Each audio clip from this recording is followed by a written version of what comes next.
Ok, vamos a hablar sobre la historia del computador. ¿Logran ver mi diapositiva?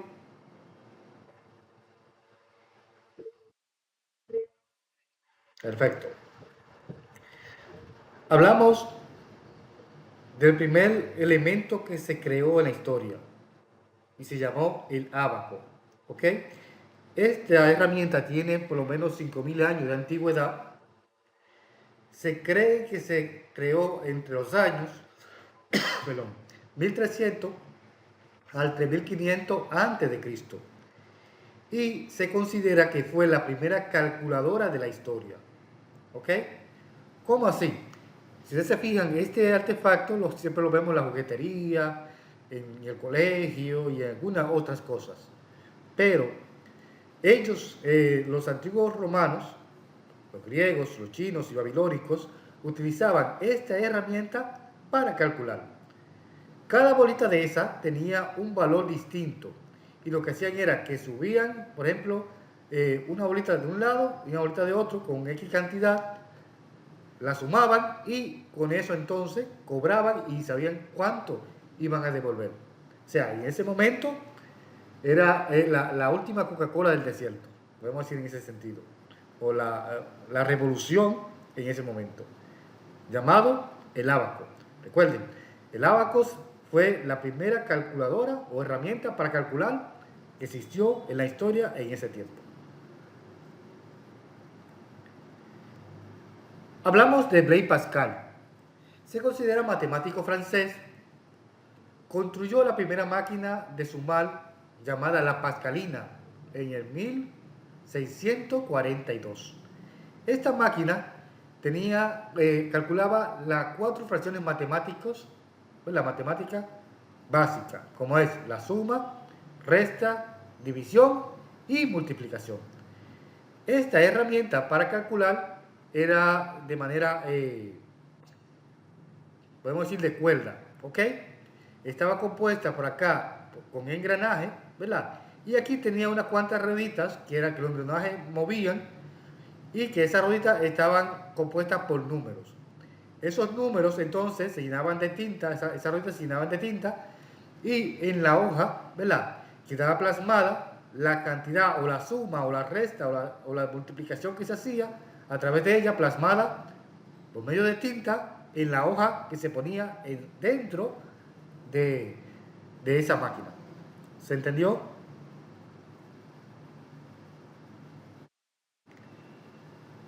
Ahí sí van a tener que hablarme. Dígame, sí, sí, se entendió, se está entendiendo.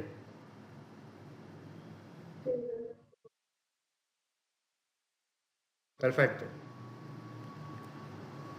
Hablamos entonces, hablamos entonces de José María Jacques. Este señor, que fue un gran tejedor, ¿verdad? Inventó la máquina llamada la Jack Room en el 1801. Esta máquina utilizó tarjeta perforada, perdón, utilizó tarjeta perforada, ¿ok? Si ustedes se fijan, existía dos tipos de tarjeta perforada. Existía la de abajo, la imagen de abajo, era de cartulina y la imagen de arriba la tarjeta perforada era hecha de madera y de tela. Esta máquina, que estaba hecha en parte de madera y en parte de metal, ¿verdad? Trabajaba no con corriente, sino en base a vapor. ¿Y cómo se grababa la información en esta máquina? Fácil. Por ejemplo, en la imagen de abajo, que era la de cartulina, ¿verdad? Esta máquina tenía unos bracitos de metal que contenían, por ejemplo, tinta, y cuando le daban acá a la cartulina, la suma o la resta, la división o la multiplicación quedaba plasmado, ¿verdad? Grabado encima de la cartulina. Y de esa manera podían almacenar información, podían almacenar números a través de la cartulina. Y la imagen de arriba, que es que la tarjeta perforada era parte madera y parte tela. De ese fija, la tela está compuesta por orificios. Esos orificios eran códigos. los bracitos de metal quedaban encima de la tela, que la tela estaba enchumbada o ligada con tinta, ¿verdad? Cuando entraban a la máquina, la tela quedaba encima de la madera acá de la tarjeta perforada, y cuando le daban los bracitos, entonces la información quedaba grabada no en la tela, sino encima de la madera. Algo importante, esa tarjeta perforada era tan grande que muchas veces tenían que ser entre 6 y 7 hombres para poder cargar esa tarjeta perforada. Porque pesaba mucho, porque era de madera y de tela. ¿Se entendió esa parte? ¿O tiene alguna aportación?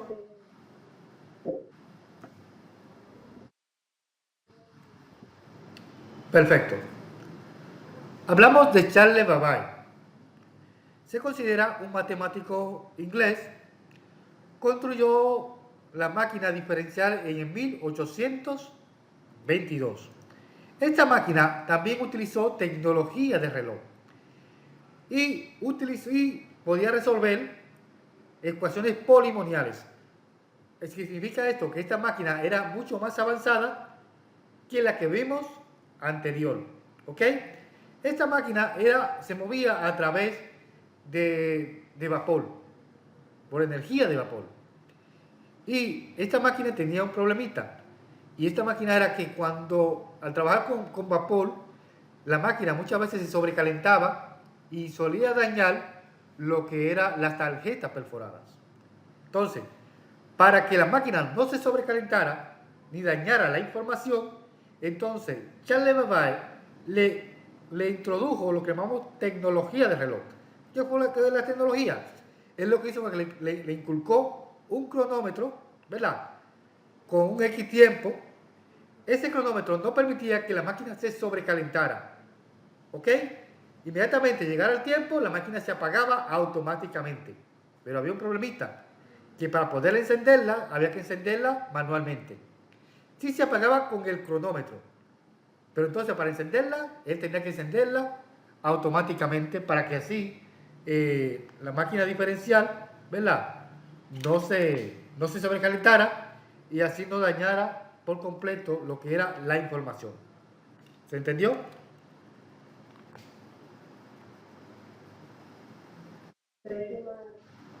Perfecto. Ya entonces, Charles Babbage para 1933 crea lo que le llamamos la máquina analítica programable. ¿Ok? La primera máquina analítica programable la creó Charles Babbage. Y esta máquina se creó con propósito general. Era mucho más, se parecía a la anterior, pero un poquito más pequeña. ¿Ok? Pesaba menos y mucho más pequeña.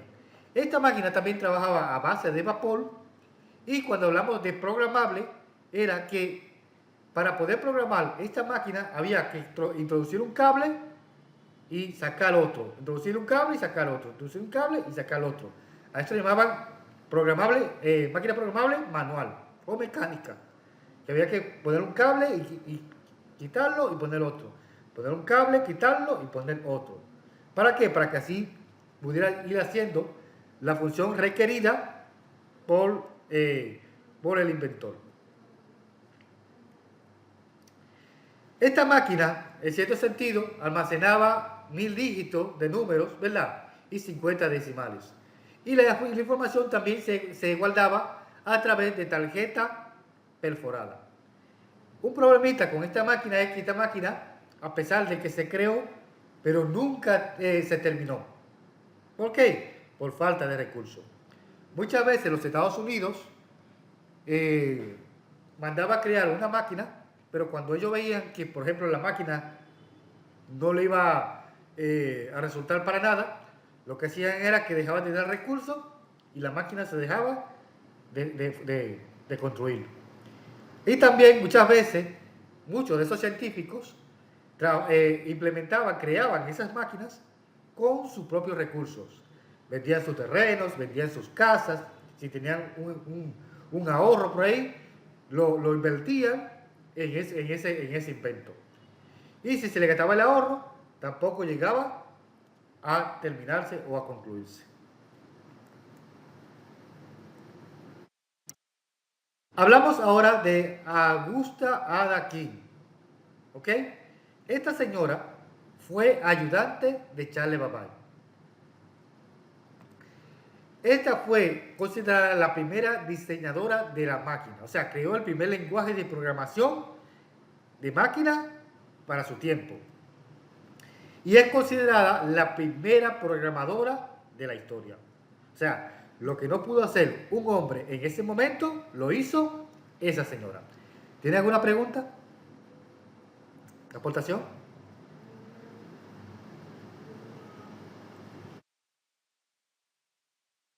¿Alguien levantó la mano?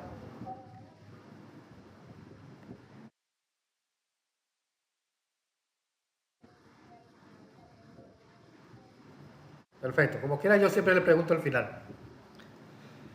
Ok, es considerada la primera programadora. Y en base, ¿verdad?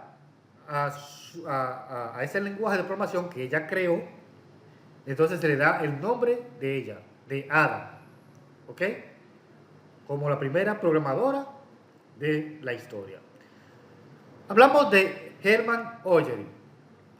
Este señor, ¿verdad? Construyó la primera máquina de tabular, o la primera máquina tabuladora. Este señor lo que hace es que cuando los Estados Unidos, ¿verdad? Censaba la población, duraban años para contar, ¿verdad? Ese censo. Este señor lo que hace es que crea la máquina de tabulación y lo que duraba años, este señor lo llevó a semanas o meses. ¿Ok? Ese censo lo redujo a semanas o meses. O sea, lo que se hacía en años lo llevó a semanas. Incluso él revolucionó la era de la computación. Si ustedes se fijan en la imagen de arriba, es lo que hizo que esas máquinas grandes que se creaban, ¿verdad? Anteriormente, la hizo más pequeña. Y esta máquina no era vapor, esta máquina era en base a electricidad. ¿Ok?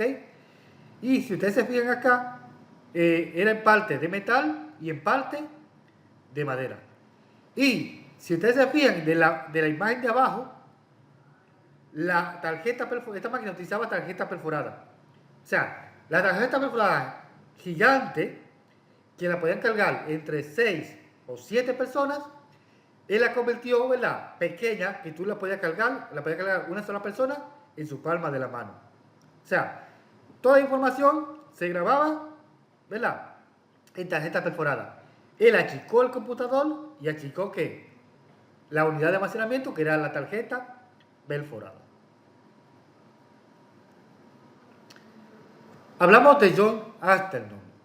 Se considera físico americano, considerado un físico americano, construyó la máquina ABC a finales de los años 30, ¿verdad? Esa máquina resolvía ecuaciones polinomiales también, bastante avanzadas, y contenía también lo que llamamos tubo de vacío, ¿ok? Los tubos de vacío es la imagen de abajo, ¿ok? Y en la imagen de arriba la podemos ver en la parte del centro.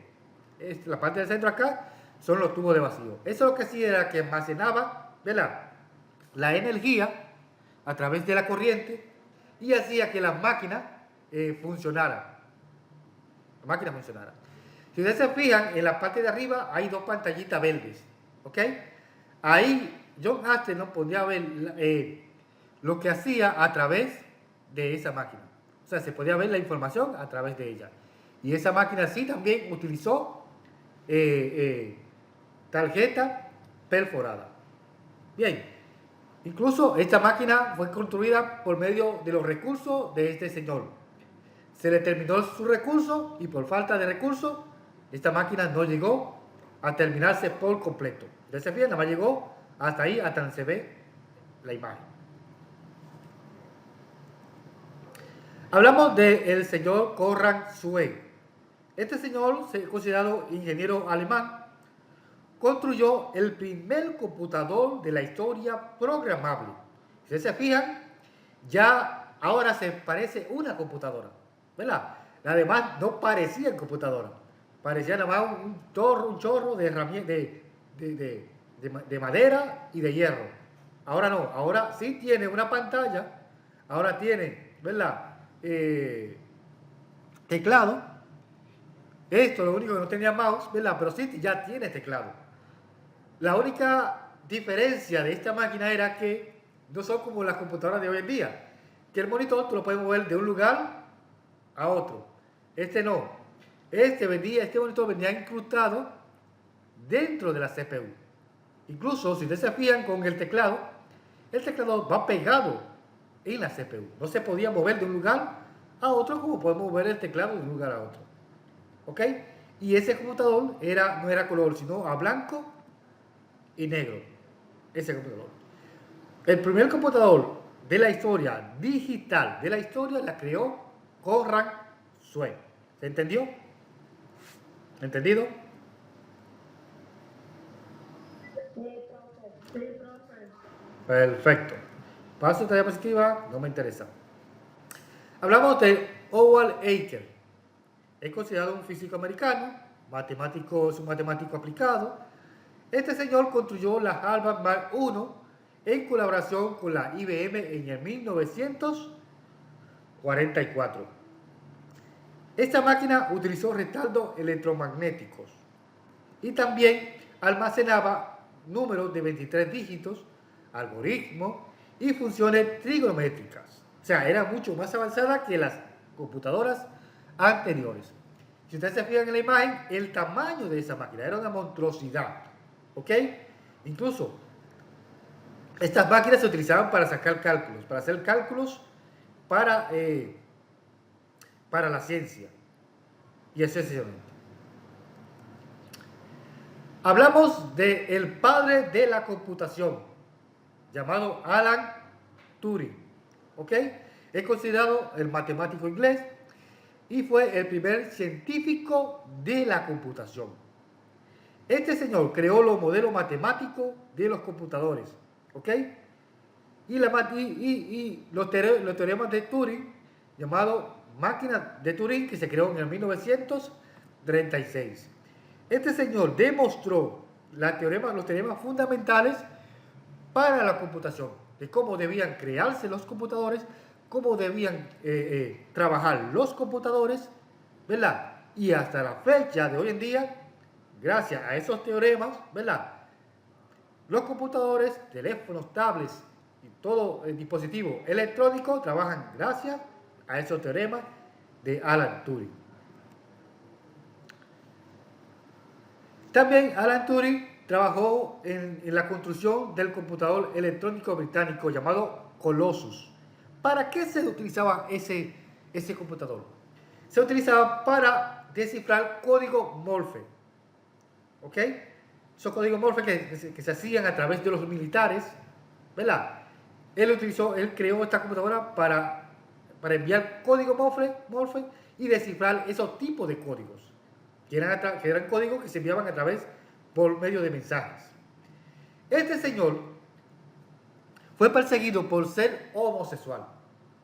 Es importante saber que muchos de ellos llegaron a ser homosexuales. Muchos no se casaron, porque muchos se dedicaron a la ciencia y otros no se casaron porque eran homosexuales. Bien, pero gracias a ellos, ¿verdad? Podemos gozar de la tecnología, podemos gozar de tener un computador, de tener un teléfono, de tener una tablet, de gozar del internet y así sucesivamente. Este señor, a pesar de que fue perseguido por ser homosexual, se suicidó en el 1954. ¿Por qué se suicidó? Por ser perseguido. Porque para su tiempo era una vergüenza para un hombre, ¿verdad? Ser homosexual. Era una bajeza. Incluso sus padres, cuando sabían que sus hijos eran homosexuales, los sacaban de la casa. ¿Ok? Para ese tiempo, para un padre, si tenían un varón, o eran varón o eran varón. O hombre o hombre. Como decimos por ahí, hombre o nada. Pero ya hoy en día existe lo que llamamos la liberación, ¿no? Donde una persona ya puede ser homosexual y no pasa nada. Una mujer puede ser homosexual y tampoco pasa nada. O sea, se le da, se respeta esa parte. Pero para su tiempo, ¿verdad? Era un caso serio. O era hombre, o nada, como decíamos por ahí. Y como para que lo mataran, decimos por ahí, mejor decidió suicidarse. Hablamos sobre la ENIAC, estamos casi terminando. Hablamos sobre la ENIAC. Esta computadora se creó en la Universidad de Pensilvania en el 1946. Esta máquina, que se considera el primer computador electrónico digital, usó 19.000 tubos de vacíos, ¿ok? Y tenía falla cada una hora. Cuando hablamos de falla era que cuando se sobrecalentaba, ¿verdad? Se apagaba automáticamente y cuando se enfriaba, se encendía, ¿ok? A eso le llamamos esa falla. A esta computadora la programación se requería físicamente. ¿Cómo? Por ejemplo, si ustedes se fijan en la imagen, ustedes pueden ver un rollo de cables, ¿verdad? Habían personas encargadas que quitaban un cable y ponían otro, quitaban un cable y ponían otro. A eso le llamamos la programación física para ese momento. Y esta máquina era bastante grande, ¿ok? Se le creó una habitación de 30 por 50 pies y pesaba 1 tonelada, 30 toneladas de peso. Y de electricidad, ¿verdad? Consumía 150.000 vatios de energía o watts de energía. ¿Ok? Era una monstruosidad. Y con esta máquina se crea, ¿verdad? Los cálculos para crear la segunda para crear la bomba atómica que se lanzó en Hiroshima. Okay, bien. O sea, esta máquina la utilizaron para matar millones y millones de personas en la Segunda Guerra Mundial. ¿Ok? Se utilizó esa máquina para eso. Y también otra cosa, para comunicarse, para espiar, para el espionaje se utilizó y para espiar soldados. Aquí usted puede ver en la imagen, ¿verdad? Que estas máquinas eran operadas a través de hombres y mujeres que eran militares encargados para trabajar directamente con esos dispositivos. John von Neumann se considera matemático húngaro cibernético. Este señor trabajó en el proyecto también de la bomba atómica. O sea, trabajó ligado con esos dispositivos.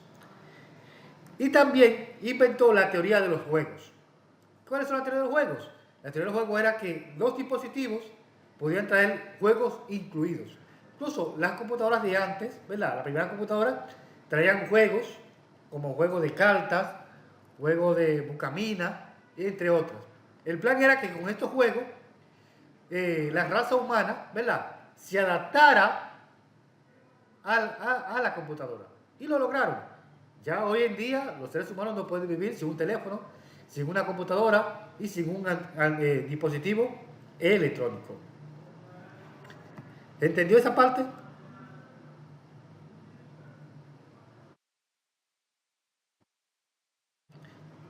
Hablamos sobre las generaciones de la computadora.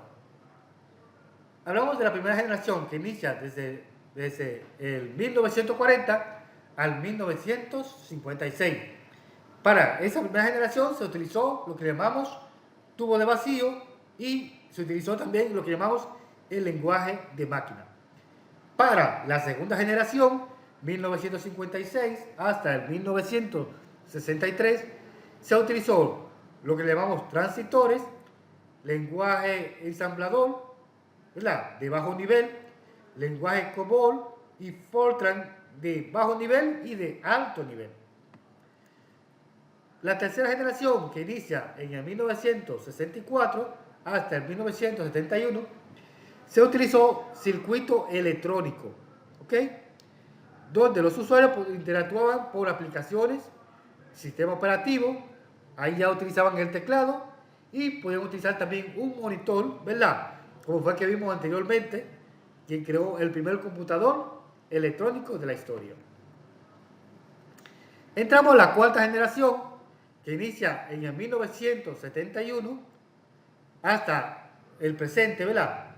Ahí se utilizaron microprocesadores para hacer los computadores mucho más rápidos, más veloces, y se utilizaron los primeros, y aparecieron acá los primeros computadores domésticos o computadores personales para las casas, los hogares y las empresas.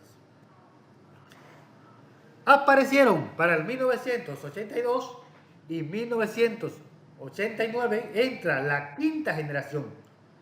Aquí entonces entra, ¿verdad? Lo que se ve es un boom de la tecnología, donde aparecen los programas para la PC, aparecen los software, ¿verdad? Aparecen los antivirus, aparecen los videojuegos, que fue esos videojuegos que aparecieron, donde aparecía Mario y esencialmente. Además, en los últimos años se notaba una reducción significativa en el software o en el hardware, ¿ok?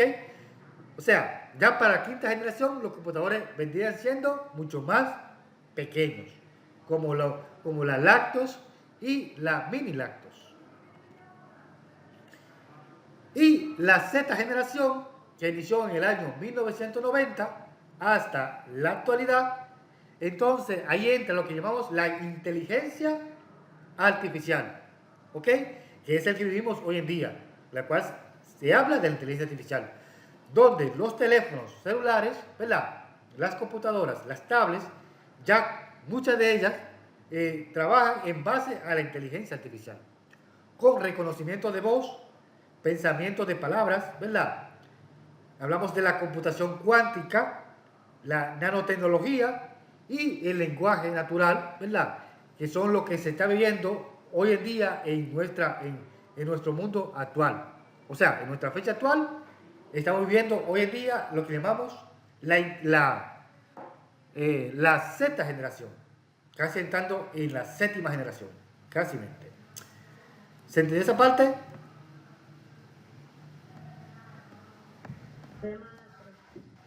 Bien. Muy bien, muy bien. Vamos a ver. Aportaciones. ¿Quién me quiere hablar de algo sobre lo que acabamos de ver? Vamos a ver Carmen Cordero.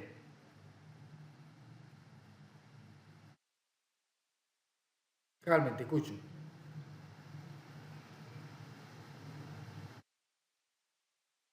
Los que quieren hablar, levantándome la mano de este lado, la manito.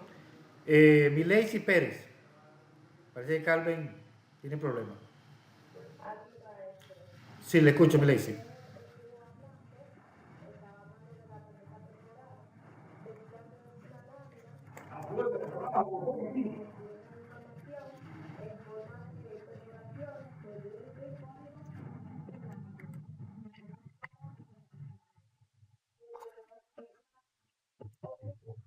Germán Oyery. Germán Oyery. Germán Oyery.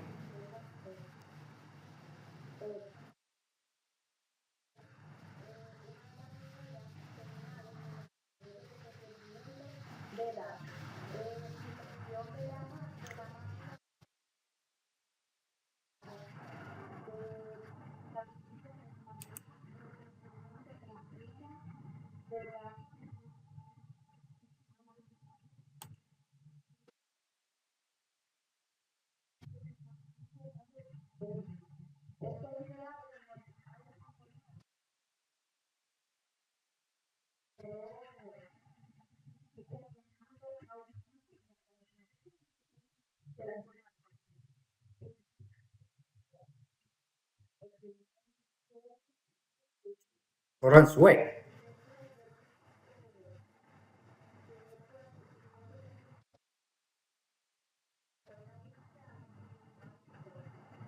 Exacto. Berenice Valls.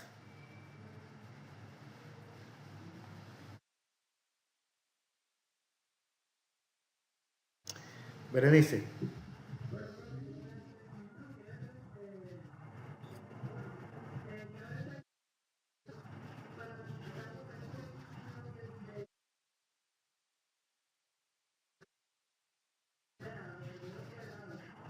Exacto.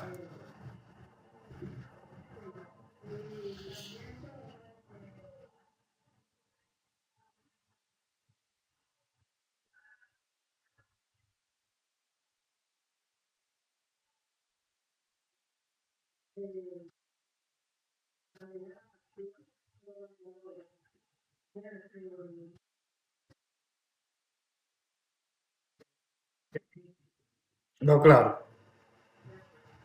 Muy bien, muy buena aportación.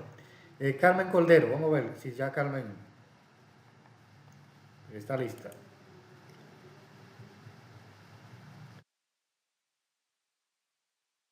Bueno, Andreina.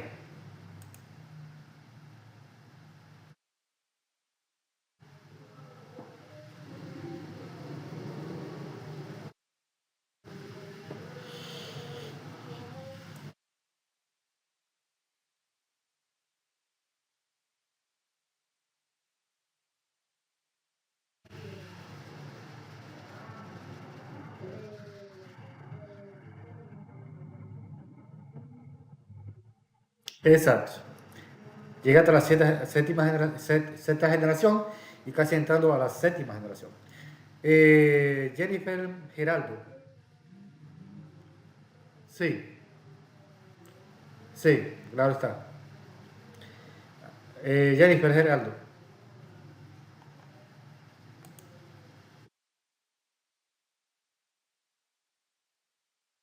Sí, la escucho.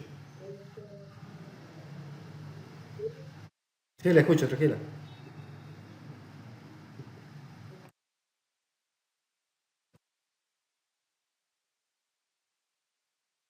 Charles Babá. Sí, También yo, según la investigación que yo investigué sobre él, es que él, a pesar del apoyo gubernamental que recibió, nunca completó su proyecto debido a la complejidad de técnicas y falta de financiamiento. Pero sin embargo, se sentaron la base del desarrollo de la computadora moderna. En el 1991 se construyó una versión funcional de la máquina diferencial, lo que ya usted mencionó al principio, que esa es la número 2 en el Museo de las Ciencias de Londres, demostrando la fiabilidad de su diseño. exacto, muy bien. Nardi Cabrera.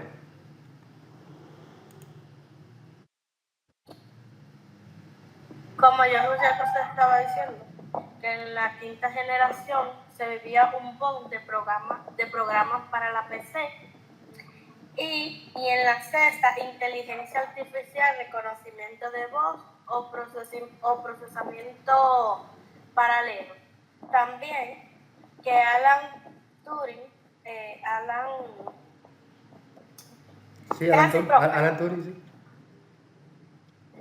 Okay. Trabajó en la construcción de un computador electrónico y que su muerte fue provocada porque él era amanerado de una manera que su padre no quería aceptarlo y que él, para que le hicieran, o sea, para él tener, vamos a suponer, humillaciones, tomó esa decisión. Y que en mi, ¿cómo se pronuncia? En Nicea, en Nia, La etnia. es creador de la Universidad en Pensilvania. Exacto.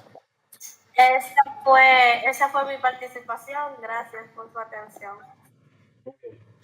Angie Belén.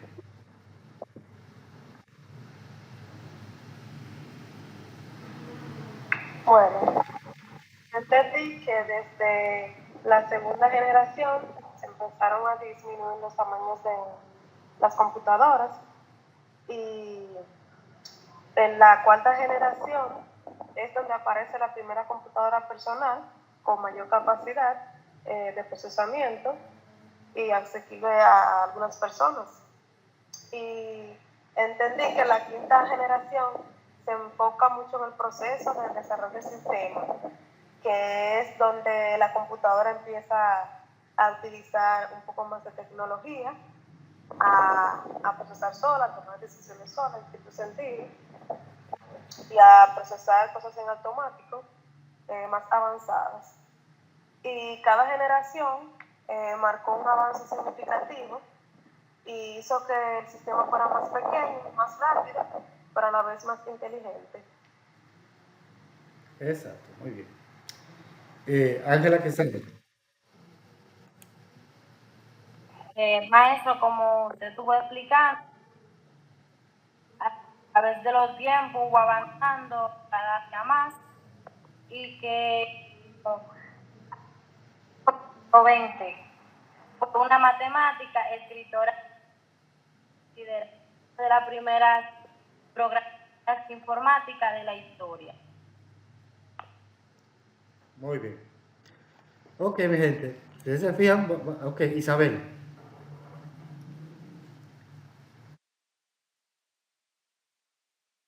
Isabel, ¿iba a decir algo? Sí, dígame.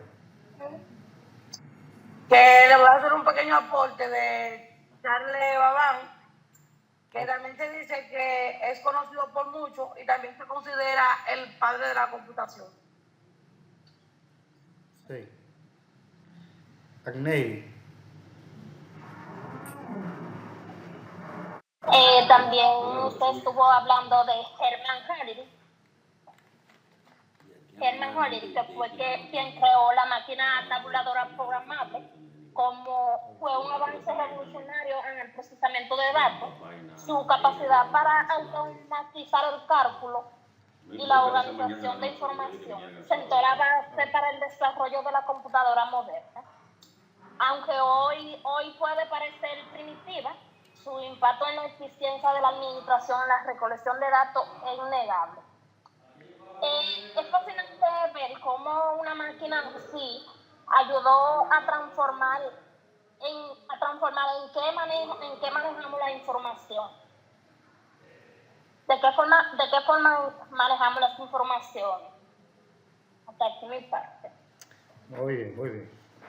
Muy buena aportación también. Señores, Giovanni felicita por hablar ahorita, no tiene problema. Vamos a ver, Giovanni.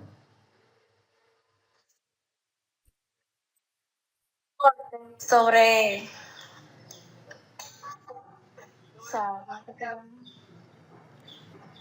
Victoria del computador.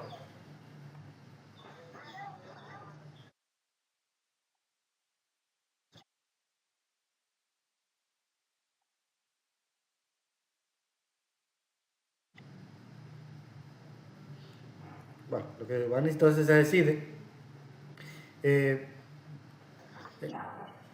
sí, profe, ya estoy aquí, perdón. Era que, Sí. o sea, el nombre se me fue. Le voy a hacer un pequeño aporte sobre Alan Turing, creo que así que se llama. Dice que es considerado como uno de los padres de la ciencia, de la computación y precursor de la informática moderna. Esa es mi aportación, gracias. Ok. Sí. Sí. Una pregunta. Dígame, Nati. Usted corrigió el foro, en el foro. Sí, yo corregí lo que enviaron. Entonces, le está diciendo que lo que todavía no han enviado, ¿verdad? No han tenido oportunidad de enviarlo por problema técnico. A esa persona no le voy a quitar, no va a tener ninguna penalidad ni nada por el estilo, sino que lo voy a dejar abierto por un tiempo más, hasta que les entregue los correos, puedan entrar y así puedan comentar en el foro. Lo voy a dejar abierto. Profe, que recuerden también reenviar el link en el grupo para uno poder entrar. Sí, lo voy a reenviar un rato, lo reenvío también cuando salga de la clase. Le envío el link. Sí, porque yo estoy revisando para ver si me sale. ¿Qué problema ayer? Ah, ok. Sí, yo reenvío el link. Otra cosa importante y es que recuerden enviarme los grupos de exposición por el grupo de WhatsApp, señores. Ponme su grupo.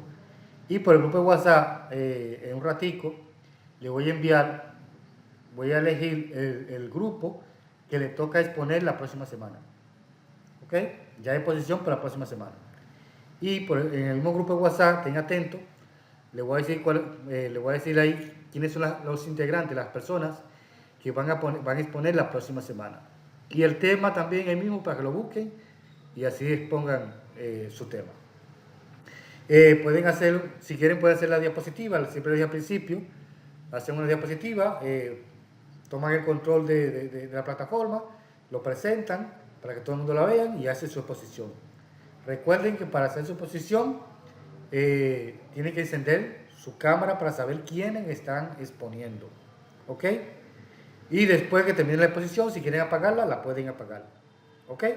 Pero es un requisito encender su cámara en las exposiciones, ¿ok?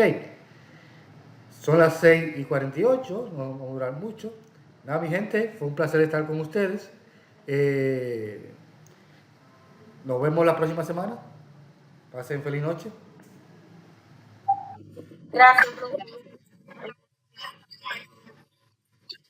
Igualmente usted.